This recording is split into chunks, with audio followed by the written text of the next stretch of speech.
আপনারা যেমন বিভিন্ন সেক্টরে কাজ করেন, আপনাদের খাতায় আমি আমার নামটি লেখাতে চাই একজন শ্রমিক হিসাবে। প্রিয় ভাই বোনেরা, কথা একটাই, কাজ একটাই, সেটি হচ্ছে দেশ গড়া।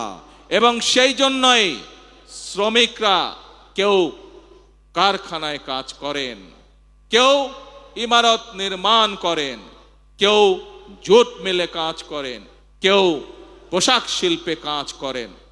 আজ এই সকল শ্রমিক, কেউ হয়তো রেস্টুরেন্টে কাজ করেন, কেউ হয়তো পরিবহনে কাজ করেন, বিভিন্ন পর্যায়ে বিভিন্ন শ্রেণীতে শ্রমিক ভাইরা আছেন।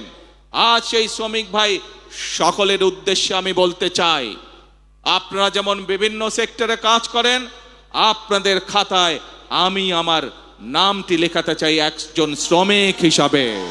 কারণ আপনি যেরকম ইমারত শ্রমিক হিসাবে এই ইমারতটি গড়ে তুলছেন, এই দালানটি গড়ে তুলছেন, আপনি একজন পাট শ্রমিক হিসাবে পাট কলের উৎপাদন যেমন বৃদ্ধি করছেন, আপনি একজন পোশাক শিল্প শ্রমিক হিসাবে পোশাক শিল্পের উৎপাদন বৃদ্ধি করছেন, ঠিক একইভাবে আপনার খাতায় নাম লিখিয়ে আমিও দেশ গড়ার কাজে নিয়োজিত করতে চাই নিজেকে।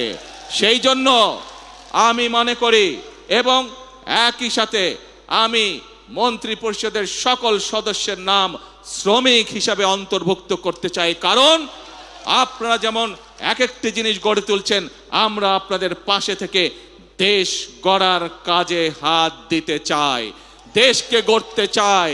দেশের মানুষ পরিশ্রম করে যেভাবে সামনে এগিয়ে যাচ্ছে, তাদের সাথে থেকে, তাদের পাশে থেকে আমরা দেশকে গড়ে তুলতে চাই।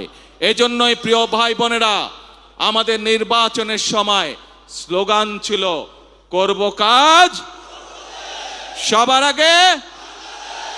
এইটি হচ্ছে আমাদের স্লোগান, এইটি হচ্ছে আমাদের বর্তমান স্লোগান, এইটি হচ্ছে আমাদের ভবিষ্যৎ স্লোগান।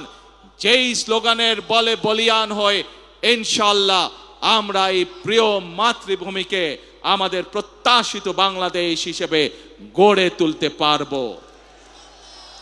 প্রিয় ভাই বোনেরা, আজকের এই মহান আন্তর্জাতিক শ্রমিক দিবসে আসুন আসুন আমরা আজকে প্রত্যেকে এখানে প্রতিজ্ঞা গ্রহণ করি, আমরা আজকে এখানে প্রত্যেকে শপথ গ্রহণ করি যে যেই বাংলাদেশের প্রত্যাশা প্রত্যেকটি নারী পুরুষ প্রত্যেকটি মানুষের মনে রয়েছে।